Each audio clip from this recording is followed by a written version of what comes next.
možda bebe donosi nam roda. Stani da ti kažem, stani da ti kažem. I da astronaut sad po suncu hoda. Stani da ti kažem, ali stani da ti kažem. Stani da ti kažem, stani da ti kažem. Stani da ti kažem, stani da ti kažem. Stani da ti kažem, stani da ti kažem. Čokolade puno, jesti je divota. Stani da ti kažem, stani da ti kažem. I da mačka ima svih 9 života. Stani da ti kažem, stani da ti kažem. Stani da ti kažem, stani da ti kažem. Stani da ti kažem, stani da ti kažem. Stani da ti kažem, stani da ti kažem. Stani da ti kažem, stani da ti kažem. Stani da ti kažem. Ćao drugari, kako ste? Ćao drugari. Mi smo se danas dogovorili da budemo malo čupavi, ali pošto Tamara nije čupav, ja ću sada i promenim frizuricu. A Srećko, ne moraš baš toliko. A malo, šta fali, sad si baš slatka. Ajoj, Srećko. Frizuricu jednu. Ali ti znaš da u nekim kulturama kosa ima, vjeruju da kosa ima neku kao čarobnu moć. Pa za to sam čula, ali ne znam baš najbolje o tom. Evo ovako, da vidim. Pogledajte naše drugari, ovako ćemo da ti držimo cijelu ovu epizodicu. Dobro, kažem, znaš da je recimo indijanci, drugari, vjeruju da puštaju brade i kose i vjeruju da će tako se ošišaju, da će izgubiti svoje neke duhovne moći. A jesi čula za priču o Samsunu i Dalili? Joj, pa čula sam nešto da valjda kad je Dalila Samsonu ocikla kosu, da je tada Samson izgubio svu moć. Da, jel ne znaš tu priču? Ne znam. A dobro, Srećko, dosta. Slušaj, sad super, kred napravio. Baš je dobro. Slušaj, tu drugari ovako. Samson je bio veliki junak, bio je potpuno nepobedljiv junak i onda su njegovi protivnici ponudili Dalili 1100 nekih zlatnih nečega. I onda je drugari, a Samson se zaljubio u Dalilu. Da. I ona je njega danima ispitivala, pa što si ti tako jak, pa kako si tako jak, a on ko se zaljubio i njoj priznao. Kaže, meni, ja se nikad nisam šišao djetinjstva i kada mi neko ocekao kosu, ja postao slab. Da. I onda su drugari, ona je njega uspavala na svom krilu, malo ga češkala, onako zaspao. I onda ona zvala te nevaljalce i oni su njemu ocekli kosu. Da, i onda su ga zarobili i izvadili mu okice i mučili ga i svašta nešto. Ali njemu je ponovo kosa narasla i onda je on njih ponovo sve. Hoćeš da gledamo prilog do neki? Može. Stani da ti kažem.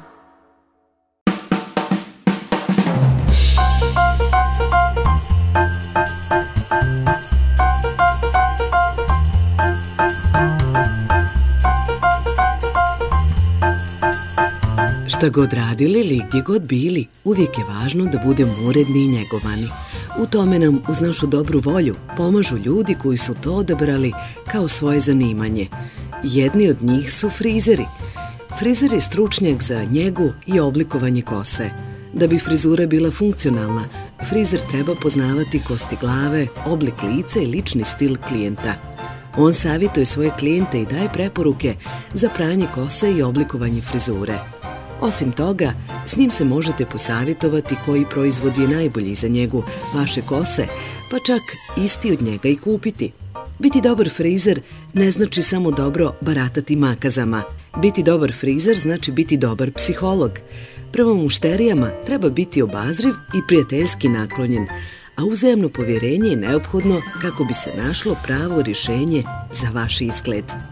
Odlazak u frizerski salon treba da bude relaksacija, da vas razonodi, osvježi i uljepša, ne samo izvana, nego i iznutra.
Stani da ti kažem.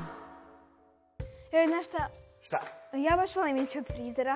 Ja sam želio kad sam bio mali da budem frizer i sad ću opet da ti napravim frizer. A ne, Srećko, pa ja ne znam šta ti nisi još htio da budeš. Kako to misliš? Pa ti si prvo htio da budeš kuvar, pa glumac, pa košarkaš, pa mašinovođa. Pa šta fali?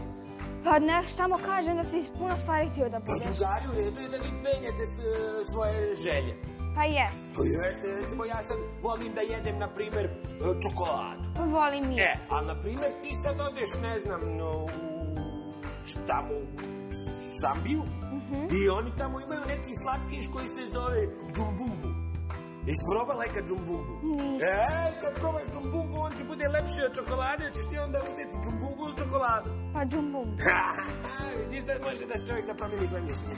Dobro, šta sam još htio da ti kažem, A šta si mi pričala malo prije da si vidjela nekog psa, šta? Joj, da, drugana ti kako je lijepa, svako dlaka mu je kao neki dredovi, ne znam kako bi to objasnila. Ima kao pletenica, one velike. Da, i izgleda kao džoger. Da, i mislim da se rasa zove komorač. What? Pa kada je sad komorač? Komorač je biljka, ona košaka replica. Joj, da, ma nije, nego se rasa zove komandos. Pa komandos, to ti je film sa Schwarzeneggerom, kakav tebi komandos, si šašala. Joj, Srećko, nemoj da me zezaš. Pa neće za... Pa zove se rasa komandos. Ne zove se rasa komandos, šta ti je to, ako ti mislimo na isto psa, to se možda zove onaj, kako se zove, može, komondor. Komondor? Pa da, ti si se malo zbunila, slično je. Dobro, ajde, hoćeš mi pustiti neki prilog o tom komondru? Ajde, vidit ćeš da se tako zove. Dobro, ajde. Ajde, drugari, gledamo prilog.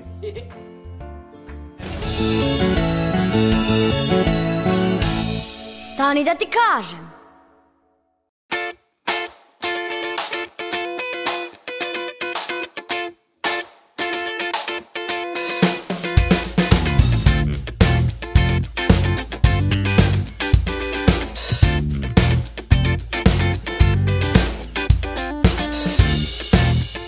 Ukoliko vam se sviđaju neobični, čupavi, kovrđavi, lijepi, bijeli, visoki i odvažni psi koji će čuvati vas i vaša stada, onda je Komondor pas za vas. Pretpostavlja se da je stigao u Mađarsku dok je pratio Hune, mada neki smatraju da je nastao čak od Sumeraca. Još od davnina se Komondor koristio kao čuvar ovaca, ali i kao zaštita pastira od zvijeri, ali i od lopova koji su krali stada. Danas uglavnom čuvaju imanja, dok su manje zastupljeni kao čuvari stada. Mnogi ih zbog njihove ljepote drže isključivo kao kućne ljubimce.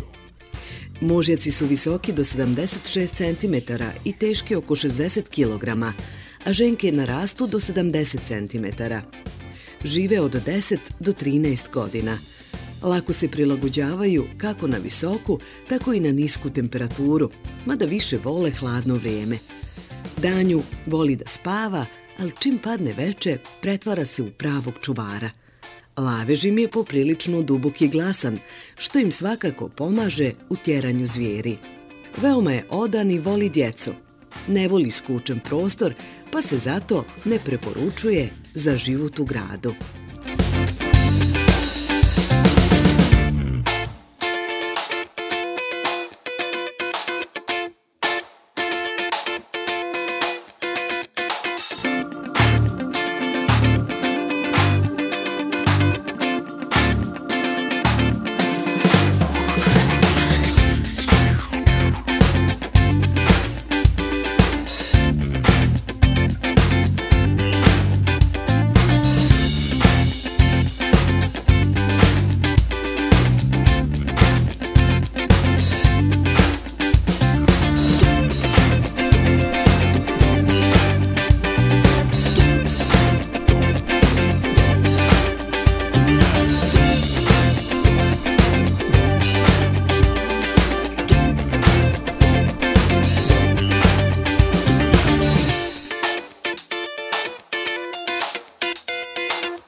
Stani da ti kažem.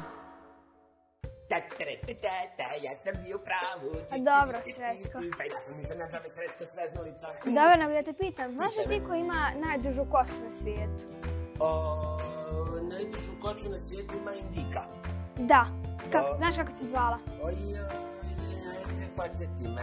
Nilanši Patel. Bravo, jeste. To je ona što ima kosu dugu 3 metra. Nije baš 3, možda 2 metra. I drugari, ona se nije šišala 12 godina i prošle godine ušla u Guinnessovu knjigu rekorda. Da, a hoćeš da ti kažem nešto? Reci. Ona više nema dugu kosu. Što? Ja, isto je od sistra. A joj sreći. Stvarno, ona mene zvala, ja na čini mi magazice još išali. I njena kosa ti se sad nalazi u muzeju. Stvarno? Da, nalazi se u ovome muzeju u Americi. A znaš da postoji čovjek koji ima još dužu kosu od nje? Nisam to znala. Da, postoji jedan čikov iz države Karnataka, tako ne, Karnaka, uglavnom taj čiko se nikad u životu nije šišao. Nikad? Nikad. I on ima kosu dugačku 7 metara. Pa ne mogu da vjerujem, to je sigurno neka perika. Nije, gledaj sad ovo. Jo, pogledaj mu punđu. Jesi godovo je punđa. U njegovom selu njega stanovnici smatraju za božanstvo i on isto vjeruje da bi ga ošišali da bi izgubio neke svoje moći. Ne znam kako ima moći, nisam ga pitao pravo da ti kažem. A je li on ušao u Guinnessovu knjigu rekorda? Pa ja ne znam, možda jeste, ali u drugoj kategoriji. Ova devojka, ta Patel, ona ti je u kategoriji tinejdžera. Da. A ovaj Indijac, onda je vjerovatno starijih ljudi, ne znam ja. On se valjda nikad nije šišao. Dobro, a šta će, gledamo neki video? Može. Ajde. Stani da ti kažem.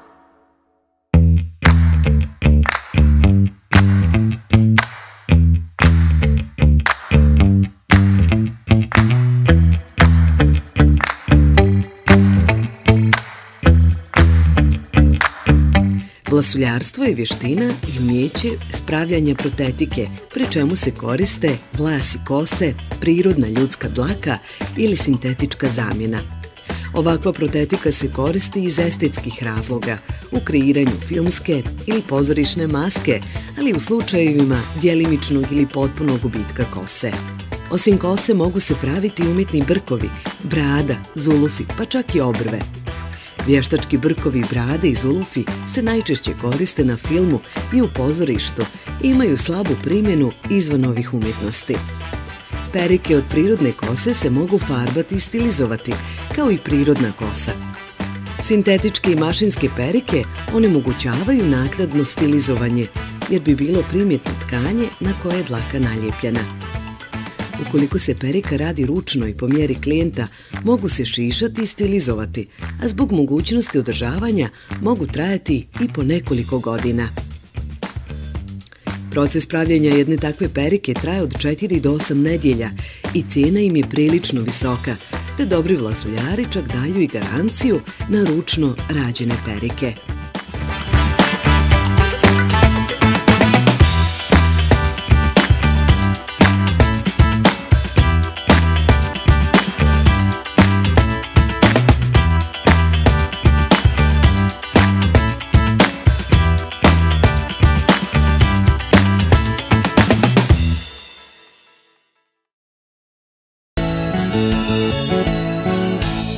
Stani da ti kažem. Joj, Tamara, mnogo su zanimljivi ovo zanimanje vlasuljarstvo. Ti bi mogla da se baviš time. Pa mogla bi. Ja jednom kad sam išao u pozorište, išao sam tamo i oni su mi pokazali kako oni to upravo. To je baš onako zanimljivo i uzbudljivo, drugari. Ali znaš da se isto koriste perike osim za pozorište i za film? Pa ja mislim da se mogu i sad donirati te perike. Misliš kosa se može donirati? Pa da, i onda se od te kose prave perike. Jeste, zato što postoje neki ljudi, drugari koji nemaju kosu i onda oni vole da nose perike. Da, a kaži mi, a imaju ljudi koji vole da budu čelavi. Pa ja dosta poznajem mnogo čelavi. Jeste, ja imam jednog rođaka, on tamo, čim malo mu oko nareste kosa, on odmah. A znaš šta? Momak od moje rođake drugari, on se ovako sa strane šiša, a ovdje ima mali repić i tu veže repi punđu. Ovako gore? Punđu. A šta sam još htio da ti kažem? A ti znaš da postoji neke životinje koje nemaju dlake? Stvarno? Da, pošto smo malo pričali o Đukovom psu, jel ti znaš da postoji mačka koja je potpuno, drugari, ćelava?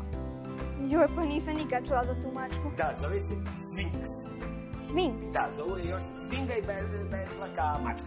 A da ti kažem još nešto. Kaži. U Gari ja sam prije nekoliko išla u zoološki vrt i vidjela sam lamu koja ima sličnu frizuru kao neke žene. Znaš kako je smiješno? A ima šiškice ko mini val. Pa da. A hoćeš da ti pokažem ovu mačku bez zlaka? Može. Drugari, ništa, gledamo video o bezlakim mačkama. 3, 4, sad! Stani da ti kažem.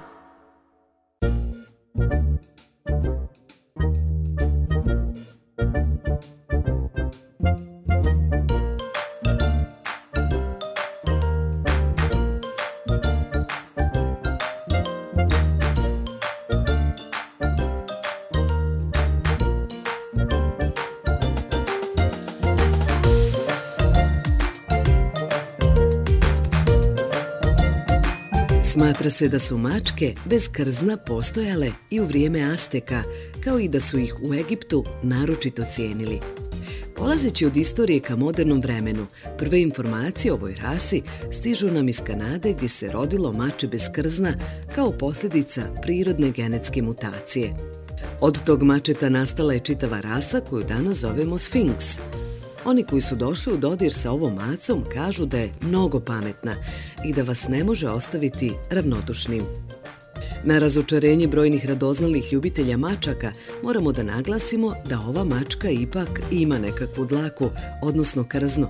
Sfinks ima podlaku koja je nježna i paperjasta i bar malo štiti njenu nježnu i naboranu kožu od uticaja spoljašnje sredine. Baš zbog toga, ovoj rasi mačaka potrebna je posebna njega. Važno je reći da, iako većina mačaka ne podnosi kupanje, kod Sfinks rase ono potrebno baš zbog osjetljivosti kože. Bilo da se odlučite za macu rase Sfinks ili neku drugu, sigurno nećete pogriješiti.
Stani da ti kažem.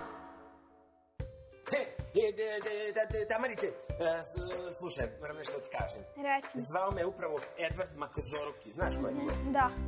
On me zvao i hoće da me nauči kako da ja dobro da šišam i kosu i živice i to sve, pa bi ti mogla da odjaviš emisiju i dodijeli nagradu našim drugarima, da. A ja drugari idem na čas šišanja. Dobro, a mogu ja sa tobom? Ne možeš ti, ja ću tebe posle da naučim kad ja prođem. Ti moraš da se odjaviš to i da dodeliš nagradu. Dobro. I rekli smo da je danas dan za čupave. Srećko. Ćao drugari. Ajde, Kamarica, opet. Znaš šta? Ajde, ja ću ti ipak sačekati. I čekam te da će. Može.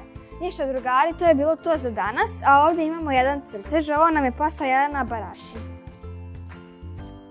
Evo vidite kako crtež izgleda. Iskreno meni baš se sviđa i Jelena, svaka ti čast, mi ćemo ti dodijeliti nagradu. A ništa drugari, mi se vidimo sljedeći put. Vi nam još možete slati vaše crteže, ovdje imate našu adresu i možete da se pretplatite na naš YouTube kanal i na naš Instagram nalog. Ćao!